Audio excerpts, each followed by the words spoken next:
Hello, Pittsburgh Steelers fans. Welcome to another episode of Steelers Friday Night Six Pack. I'm your host, as always, Tony Defio, and I thank you for joining me on this lovely Friday evening in Pittsburgh, the first one of September, and the penultimate one before the start of the Steelers 2022 regular season on September 11th.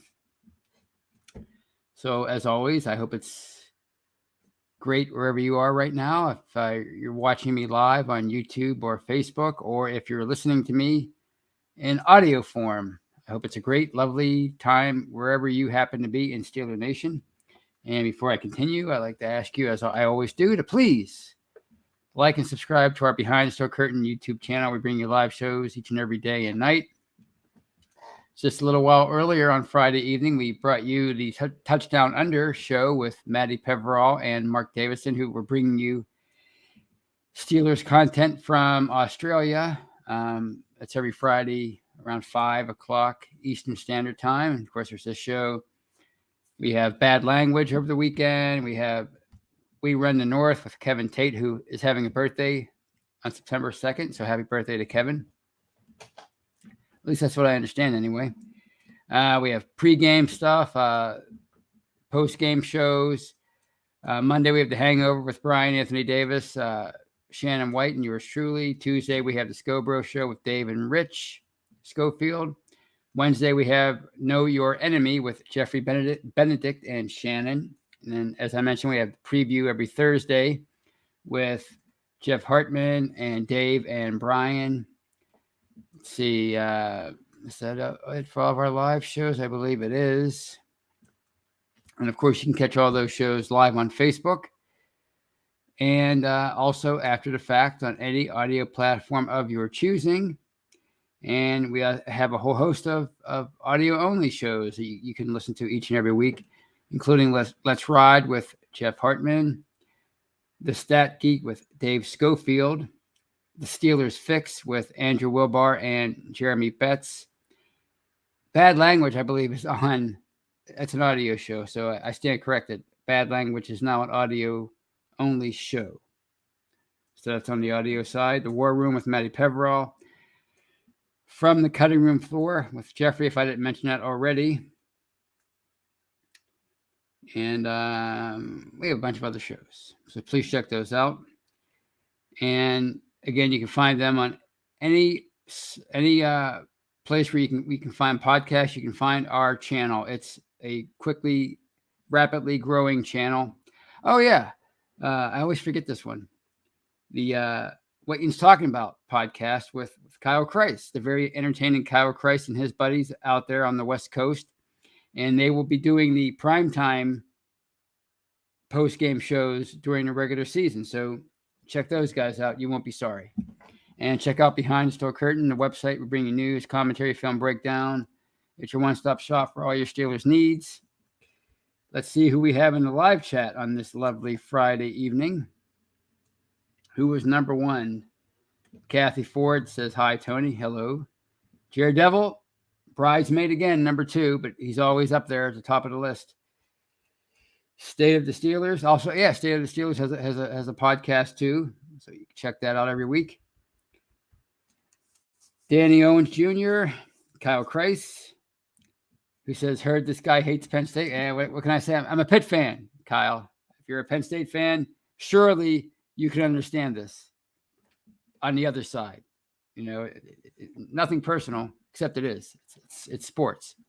College sports, which is probably the most personal of them all. I'll get into more of that later. Anyway, welcome to Kyle. We have Steeler Chick 46, Steelers Pittsburgh, Benjamin Bennett, Double B is with us. All right. I'm primed for a lovely Labor Day weekend six-pack, so to speak.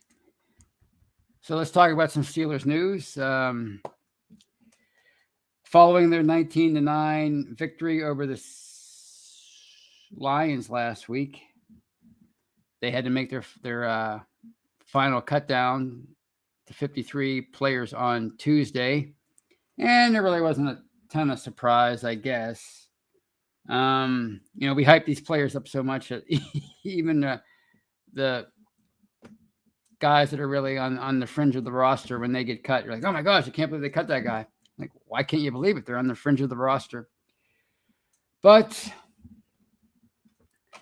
among the notable cuts were Tyler Vaughn's, Anthony McFarland, Joe Haig, veteran lineman that they brought in last year.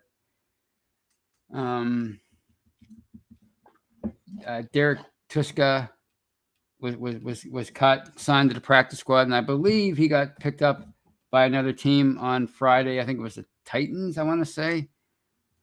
But yeah, so they were among the notable cuts. Was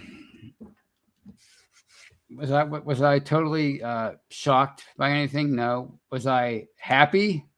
It doesn't really. I've seen enough players come and go as far as the cut down day, as far as getting the axe and then finding their way back here, including Jamar Jones, who they acquired. I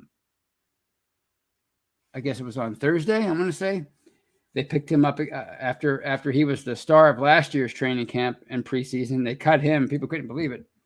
And now he's back. A few years ago, it was Tuzar Skipper. Like, oh, I can't believe they cut Tuzar Skipper. And they eventually brought him back, and then they cut him again. So there was nothing that really, again, nothing that shocked me and nothing that made me happy. Or, like I said, these guys that are on the fringe, I mean, some of them are going to wind up helping the Steelers, but most are just going to, basically be bodies. They're going to help them get through games, but they're not going to make, more than likely, they're not going to make a huge difference in the outcome of the 2022 campaign. As any other season, it's going to come down to the star players, the starters, the important role players. For example, people are just mad that Marcus Allen was cut and then brought back. But Marcus Allen is just he's a special teams guy, and he's a down the line inside linebacker. Now he's a converted safety.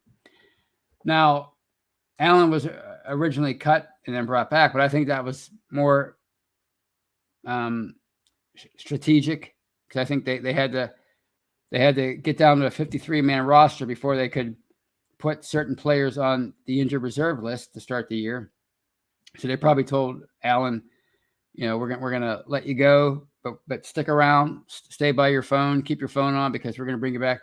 They had to put Calvin Austin, the 4th-round pick. They had to put him on IR with as I found out today, a Liz Frank sprain that he suffered right before the first preseason game. So he's on the IR to start the year, and I'm guessing he won't be on the IR the entire year. He'll probably be back. I think the minimum is a month, maybe 6 weeks. But if he suffered a Liz Frank sprain before the Seattle game, usually these things take about a month to heal, if I'm not mistaken. So when he does come back, he should be at least 100% healthy. And then, of course, they had to put, unfortunately, DeMonte Kazee on the IR because he suffered a broken wrist in the preseason finale against Detroit the other day. And that one was really a shame, I think, because I didn't really know much about the guy when they picked him up. I guess it was on May 3rd. They signed him. He spent time with Atlanta, and he spent last year with Dallas. He was a 5th-round pick in 2017. And I think much of it because he was signed in May, and usually those kind of free agents aren't heralded. They're not, they don't get much publicity other than places like behind the steel curtain. But there really wasn't a whole lot of talk about him. But then once training camp started, it became clear that he was going to be an integral part of their secondary in 2022. Someone who could play the deep safety and kind of free up Micah Fitzpatrick to do some freelance work and to play in the box, things like that. So I was really starting to become a fan of his, like a lot of people were. Watching him play in the preseason, he was really impressive. And then, of course, he suffered that injury. And I don't know how long he's going to be out. If it's a broken wrist, I'm sure he could probably come back in maybe a month or two, I'm guessing. So hopefully he'll get back in time to be an important part of their secondary, to really factor into their plans like they were hoping he would. It's funny, I was watching the pregame show the other day on KDKA prior to the Lions game, and they did a feature on Kazee, and he had an interview. I guess it was with Misty Matthews. But anyway, they kept showing highlights of him making tackles, and I said to myself, boy, he likes to kind of tuck his head and go low to make these tackles. I realize he's a DB, but maybe you should try wrapping up. And sure enough, that's how he got hurt in the game. He kind of ducked his head and tried to take out the Lions ball carrier. I think it was Justin Jackson, and he wound up catching the ball carrier's knee on his wrist, and he broke his wrist. So speedy recovery to Kazee. Steven Sims made the roster, which I was I don't want to say I was surprised, but I thought if they were going to keep a receiver in place of Calvin Austin, it would have been Vaughn, since he had a really good preseason, I thought. But then again, so did Steven Sims. He looked really good, and he's had a bit of a run in the NFL, so they're keeping him around. I'm not sure if he's going to stick around after Austin returns, but you never know. I mean, this might be one of those years for Austin that's just a lost rookie year because of getting off to a slow start due to that injury that he suffered. He was dazzling in camp prior to the preseason. Then he suffers that injury, and he spends the entire preseason in a walking boot, and he doesn't play. So it could be a lost year for him, and maybe people like Sims and Miles Boykin will stick around the entire year and contribute. So we'll see how that goes. On the trade front, the Steelers made a couple of trades after their cutdown day. They added veteran offensive lineman Jesse Davis. I think it was on Tuesday. They sent this is what I still don't get what this means. They sent a conditional 2025 7th-round pick to the Vikings for Davis. So he'll be here through the 2022 campaign. I assume he'll stick around the entire year, although you never know. But he's an undrafted free agent. I think it was in 2015, I want to say. And he started 72 games with the Dolphins through 2021, but then he signed a one-year deal with the Vikings this past offseason. And the reason why, I'm not an expert on offensive line play. I'm not really an expert on anything when it comes to the X's and O's side of football and player positions and everything. But I do know that 30-year-old lineman who can play various positions but center and has started 72 games in the NFL would probably be more valuable than a contract that I think was going to pay him $1.25 million or something like that, $1.5 million in 2022, and his cap hit's 1.45. I do know that much. So guys like that, guys who are really valuable, don't get signed to contracts like that. So that tells me that Davis is probably not the answer to the Steelers' offensive line woes. To me, he seems like like I wrote about on Friday. He seems like an older version of Joe Haig. Maybe they were looking to save a little bit of money by bringing him in. Maybe they were just looking to find an upgrade over Haig in terms of a guy who can play guard and tackle. And if something happens with one of the tackles or one of the guards, he can step right in and do a nice job filling in. We'll see. Certainly, he's not I don't think they brought him in here to compete for a starting job.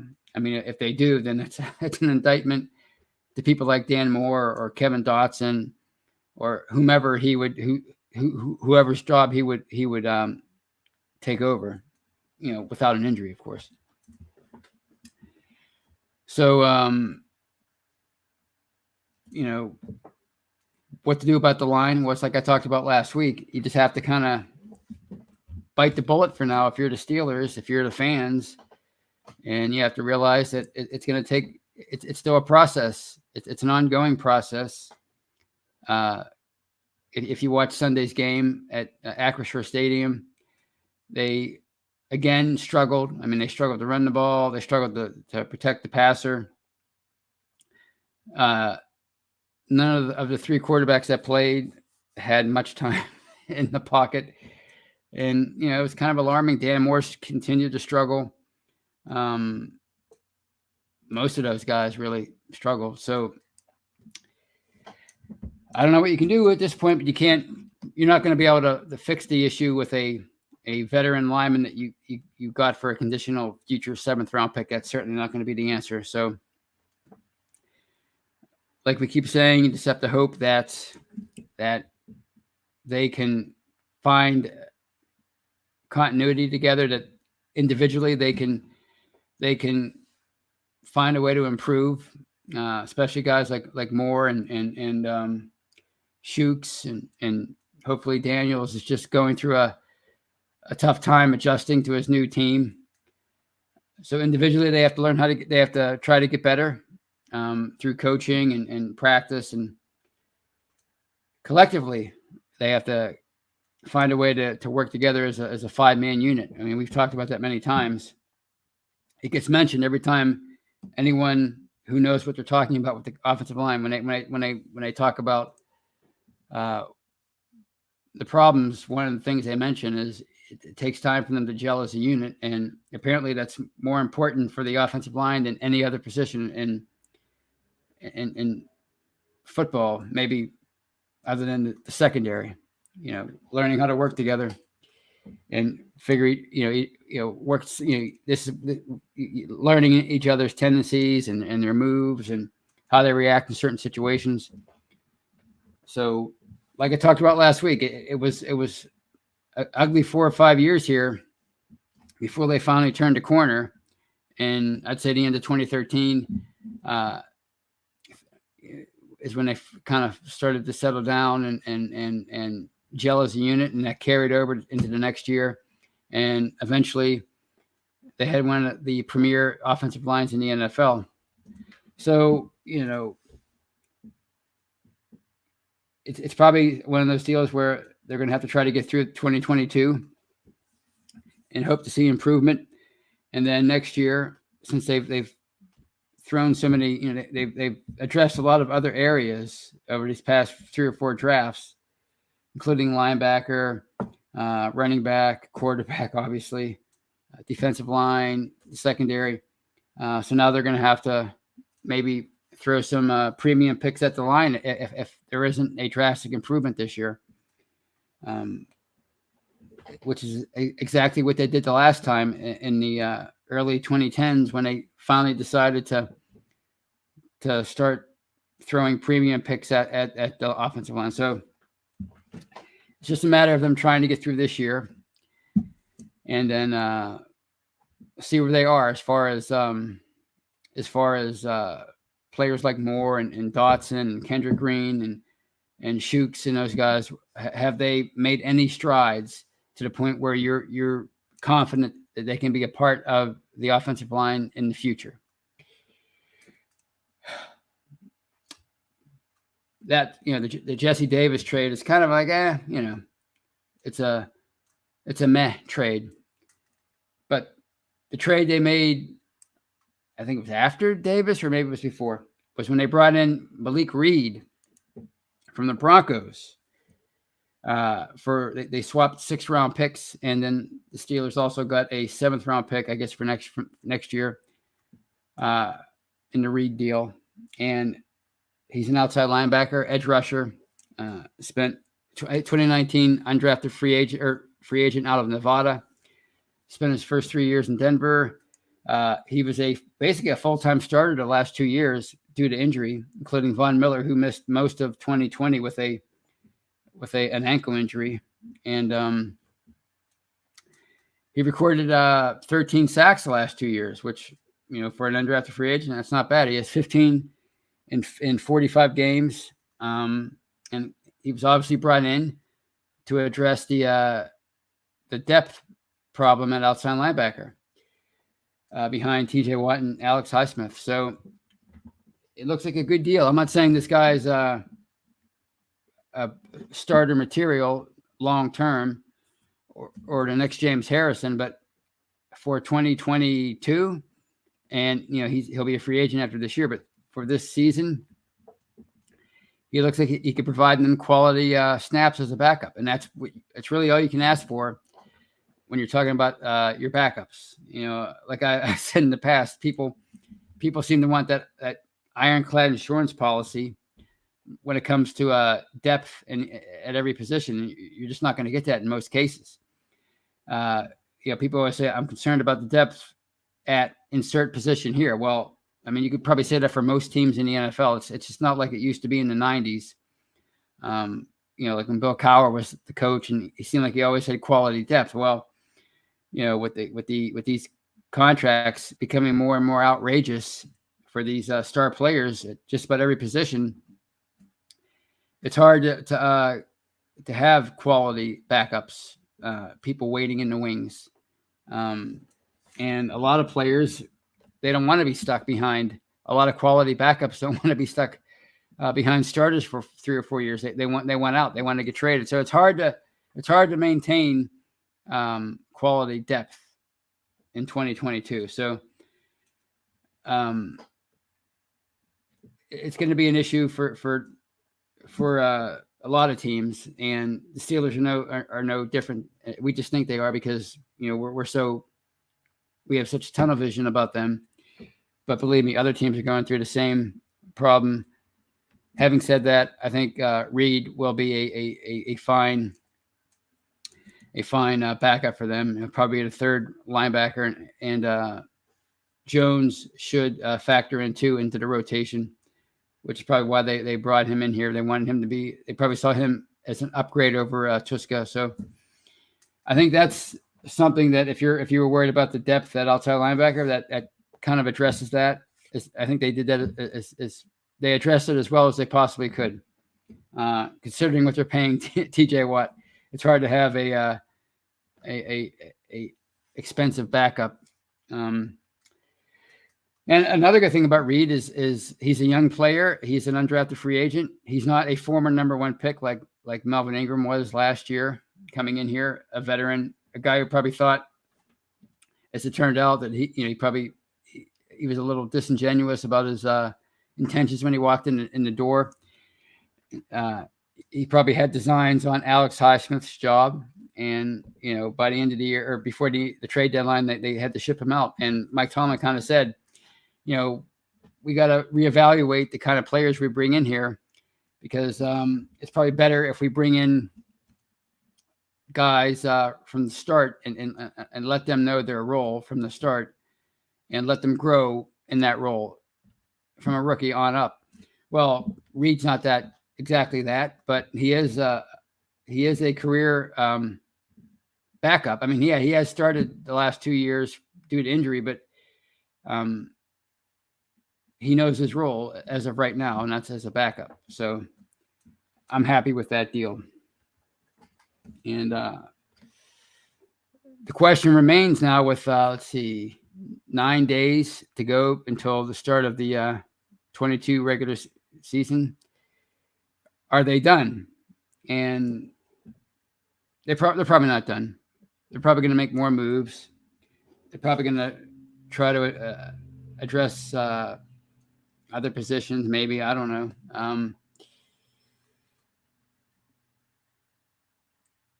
If you look at some of the areas,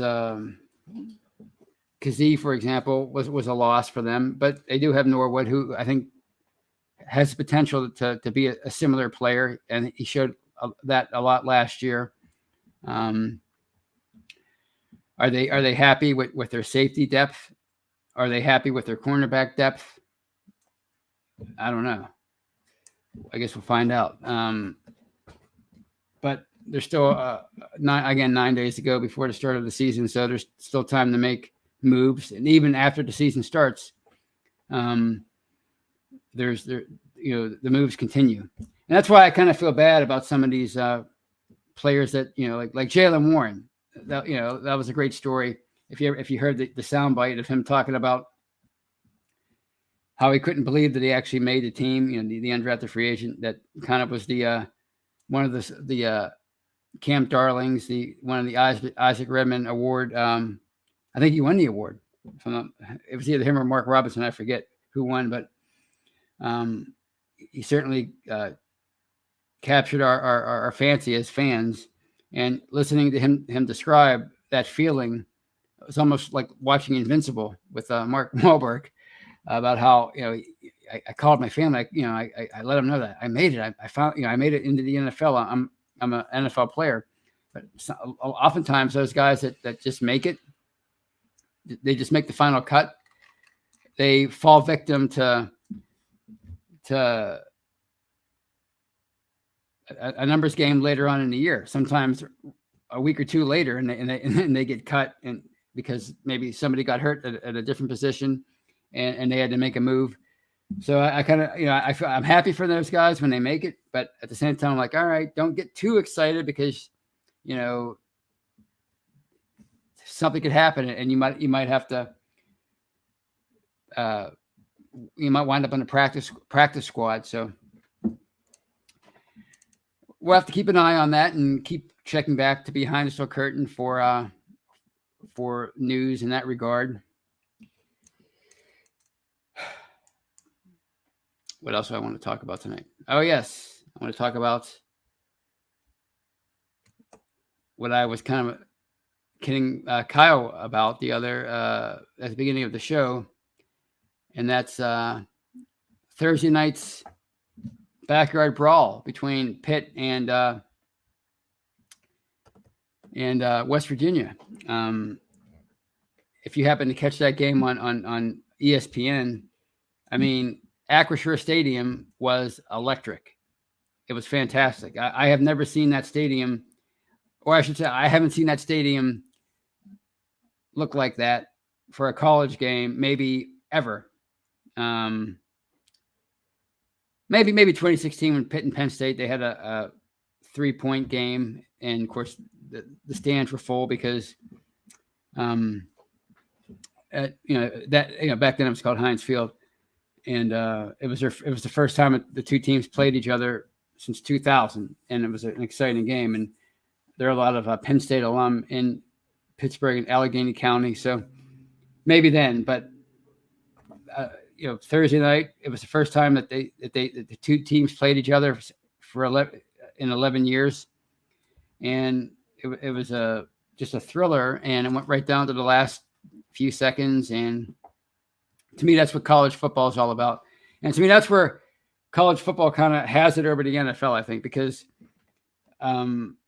like the rivalries that exist in college sports, like I don't care what you can talk about, the Ravens and the Steelers, Ravens and Browns. There's nothing quite like a college sports rivalry. Because for one thing, so many of these schools are, like, for example, Pitt and West Virginia are 75 miles apart. How many NFL teams are 75 miles apart, right? I mean, it's like, when I grew up in the 80s, when Pitt, Penn State, and West Virginia played each other all the time back before conference realignment, I'd go to school with Penn State fans and West Virginia fans, kids wearing WVU shirts and Penn State shirts and Pitt shirts, right? I mean, that's like we were all Steeler fans on Sunday, but on Saturday we all had different allegiances because of the close proximity of these schools. Penn State's 2 hours away in Central PA, so that's where college football has it over the NFL. I think that kind of atmosphere, and what you saw at Acrisure Stadium on Thursday, that's that kind of college atmosphere. It's rare to see in Pittsburgh, and that's why I just hope that they can find a way to these two schools anyway to have this game played every year. Here in Morgantown, West Virginia, because it's clear that these two schools were made for each other as far as sports rivals. They talk about chemistry and romance. Well, when it comes to college football, certain schools just have certain chemistry that they have to play each other every year. The rivalry is just too good. The fan bases are just too similar, and the hatred is just too real. It's like it's one thing to have those are neat too, like the competitive rivals that develop that have nothing to do with geography, like Notre Dame and USC. That's cool, right?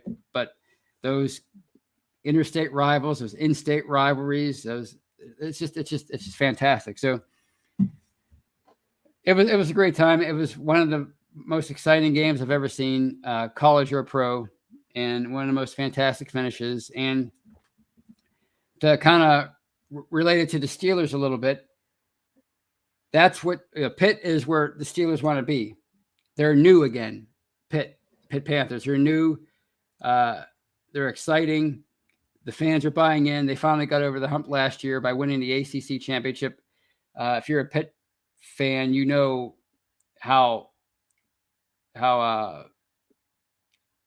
you dreaded that, how much you dreaded a possible collapse at the end, how they were going to screw something up, because that had been their history for so long, since the early 80s. But they finally got over that hump last year. They went to a premium bowl game, the Peach Bowl. So they're new. They're exciting. They have a good thing going.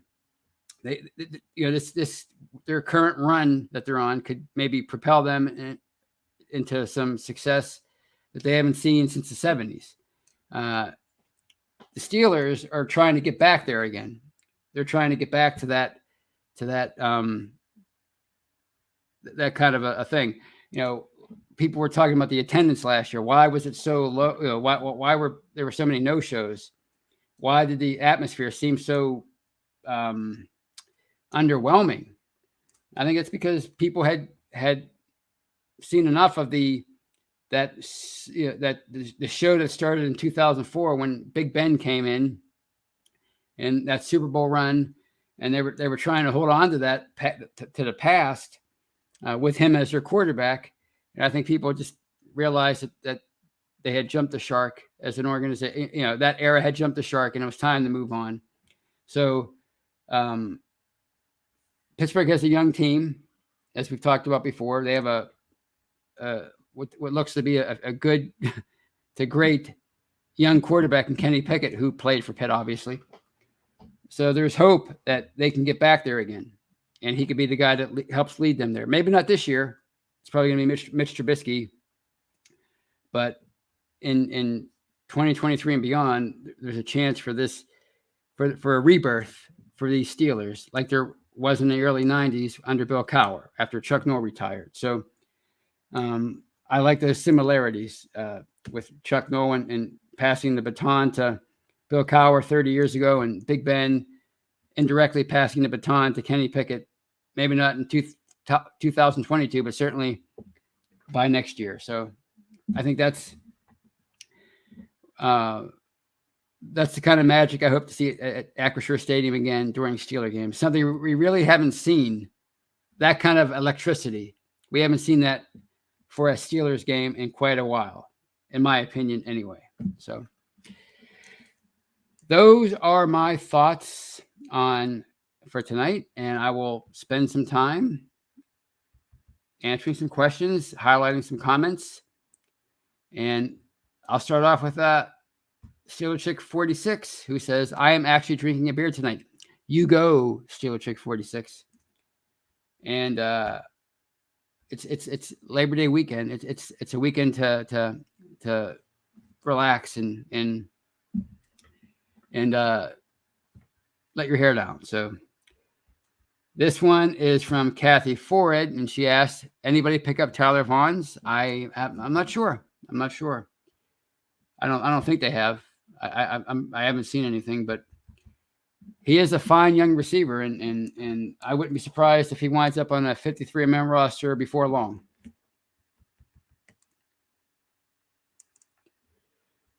Steelers Pittsburgh says Haig is the only surprise as far as the cuts for him, as far as he was concerned. And then they replace him with the Vikings dude. Yeah, I mean, he didn't even really. I mean, he's really a Dolphins player because he never really.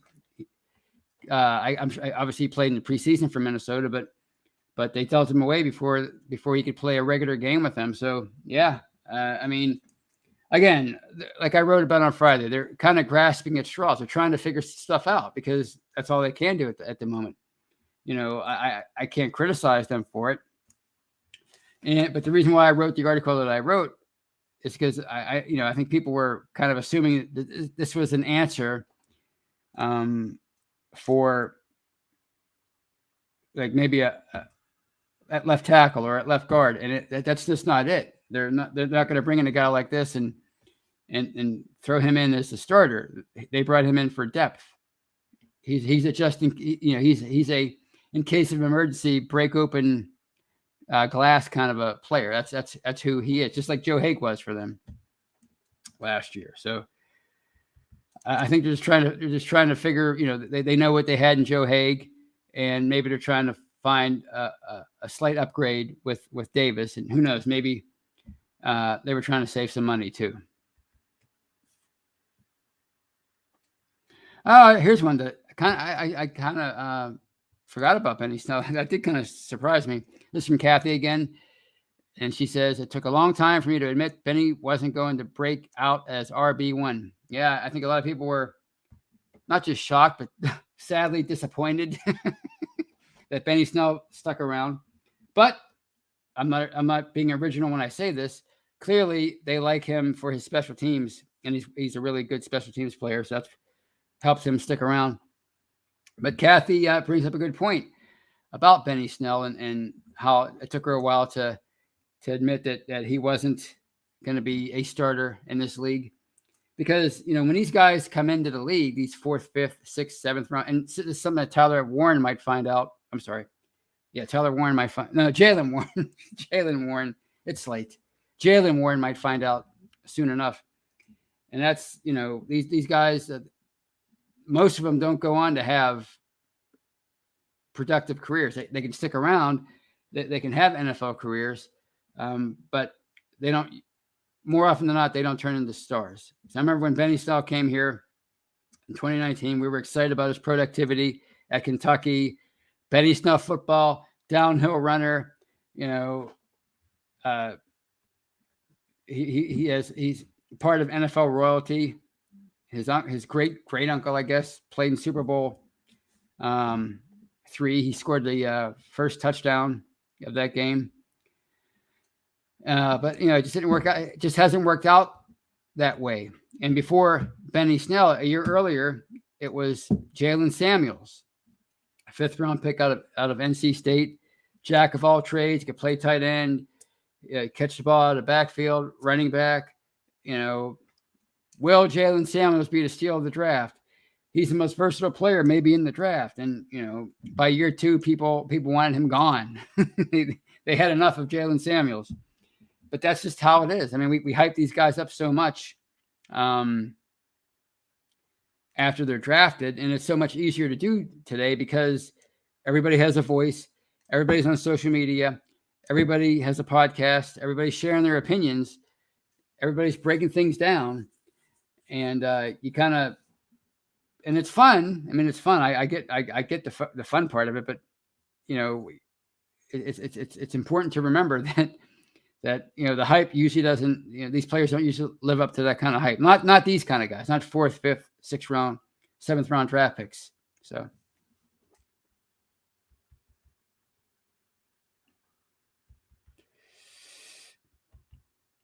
All right. Michael O'Malley says, "Ayo, Tony, what's up, Michael?" What else we have here?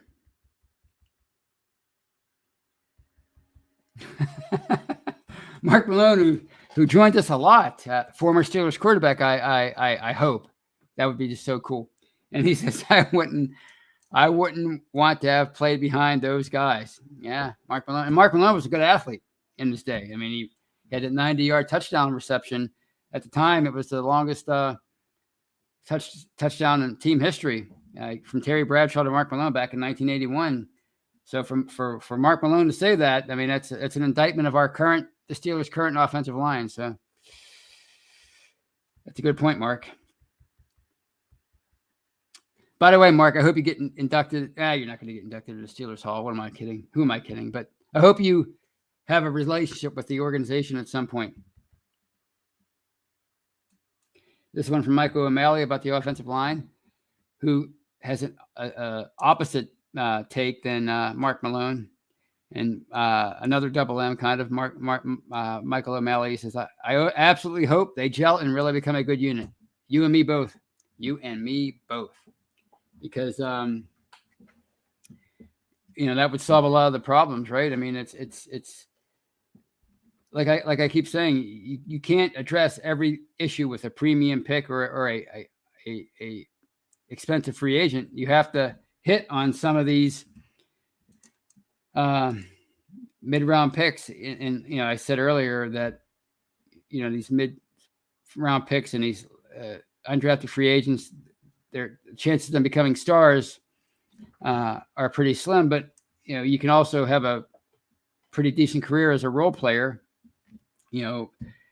Ramon Foster stands out in that regard. Al Villanueva, even B.J. Finney, and, of course, Matt Fowler. I mean, they were all guys who were undrafted, and they had nice careers for themselves. And that's why I was so excited about Dan Moore last year, and I'm still kind of holding out hope for him, because to find a starting left tackle in the 4th round, that's rare. But it's also often necessary if you want to build a 53-man roster, because again, you can't address every issue with a premium pick. It's impossible. I see Bubby Brister is also joining us, and he's saying hello to Mark Malone. Did their paths cross in Pittsburgh? I think they did. Yes.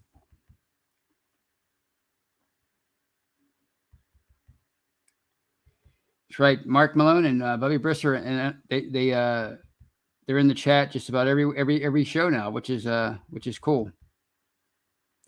And Sheila Chick informs me that Mark Robinson, the 7th round pick out of Ole Miss, the inside linebacker, the heavy hitter, the quick twitch muscle guy. Boy, is that guy explosive. He won the Isaac Redman Award, and he narrowly beat out Jaylen Warren. So I'm starting to get excited about Mark Robinson, as Shannon White has been since day one. But the more I think about this guy, and as I said, quick twitch, this guy is so explosive. He brings something to that core that, guys like even Miles Jack doesn't have that kind of athleticism at this point. And it seems like, I'm not sure if Devin Bush ever did. Of course, Robert Spillane and those guys, they all these down and liners, they don't have that kind of athleticism that Mark Robinson appears to have as a 7th round pick. And one has to wonder what this guy's draft pedigree would have been had he played inside linebacker for his entire college career and had done so for Ole Miss. He transferred from a couple of smaller schools. He was a running back, which might explain his athleticism. He was a running back, and then he switched over to inside linebacker as a walk-on for Ole Miss last year, and he won a starting job, and he had a pretty darn good year. So one has to wonder what his draft stock could have been had he been a full-time linebacker before turning pro. So, I mean, they may have just scratched the surface with this guy. And the fact he's working with Brian Flores as his linebackers coach, one of the brightest defensive minds in the NFL today. I mean, that can only help him. I mean, if he doesn't, it's like working with Mike Munchak. If he doesn't learn from Brian Flores, then he was never going to learn from anybody. So who knows? I mean, maybe those underdog stories. I mean, they're rare, but when they happen, I mean, they're James Harrison. They're guys like that. They're Willie Parker. They're Mike Hilton. So it is possible. It is possible that this guy could turn into a player for them. So we'll see what happens. All right.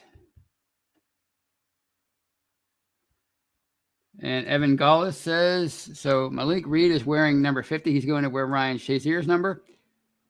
Well, I mean, I don't think he's the first one. Since is he the first one since Shazier had his injury to wear number 50? I don't know, but apparently he's going to wear that in 2022.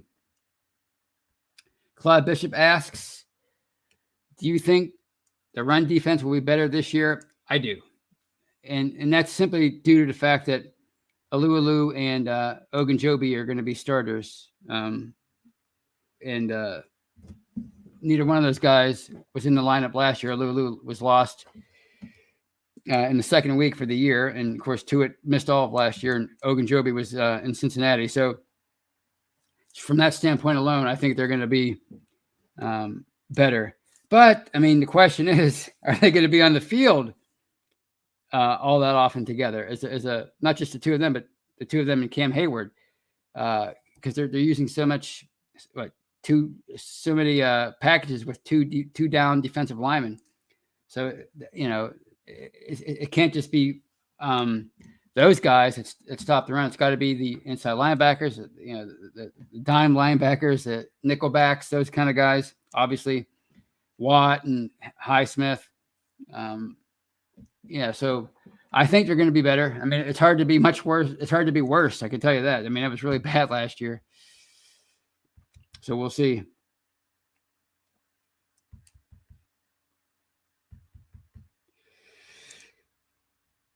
And Claude Bishop says of Joe Haig, he's better than Jesse Davis. I would assume he's talking about Jesse Davis. Maybe he is, but again, maybe it was just a cost cutting move too. They saved a little bit of money, I think, by bringing him in here.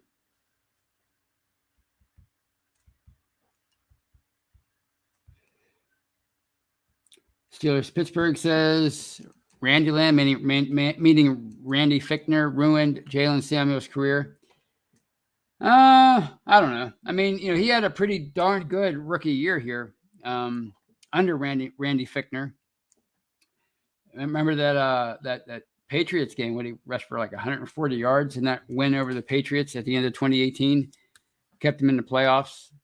I think Samuels just was somebody who, like a lot of players in recent years on offense, he got caught up in the problems as a whole with the offense, meaning too many different coordinators, quarterback problems, the line deteriorating, and he was the 5th round pick, so they weren't going to give him that many chances. So he lasted 3 years, which for a 5th round pick, it's actually pretty common. So I just think he more than likely reached his full potential. And again, we probably hyped him up more than he needed to be hyped up, because that's what we do now. Anytime these guys get drafted or signed, or there's like a big thing online about it, like they just signed a future Hall of Famer. It's just everything is so hyped up in the modern era that I think we think these guys are much better than they actually are. It's easy to do, when it's the middle of April or middle of May, and you're excited about the season, and the season's 4 or 5 months away. Well, it's easy to talk yourself into thinking that, oh my gosh, look at these highlights. Look at this guy's coordinator in college is a tight end coach for the Steelers now. Oh my gosh, he's going to have all kind of special packages for him, and that's what we do every year. And it usually, as they say, water finds its own level, and there's a reason why somebody's picked in the 5th round. There's usually a reason why somebody's undrafted, and there's usually a reason why somebody's drafted in the 1st round. And if these guys play long enough, they let us know why their draft stock was what it was when they became pros. Claude Bishop asks, $1 million question: do you think the Steelers will make the playoffs? I'll say this: provided the defense stays healthy, and provided they get decent quarterback play, from Mitch Trubisky, and then maybe Kenny Pickett later on in the year. I think they're going to be where they were the last year in 2018 and 2019, and they're going to be in it in the final week, and maybe they'll need to win and get in, or need to win and need some help. I think that's the kind of team they're going to have this year. If everything goes right, maybe 9-8. If everything goes sour, 6-11, 7-10.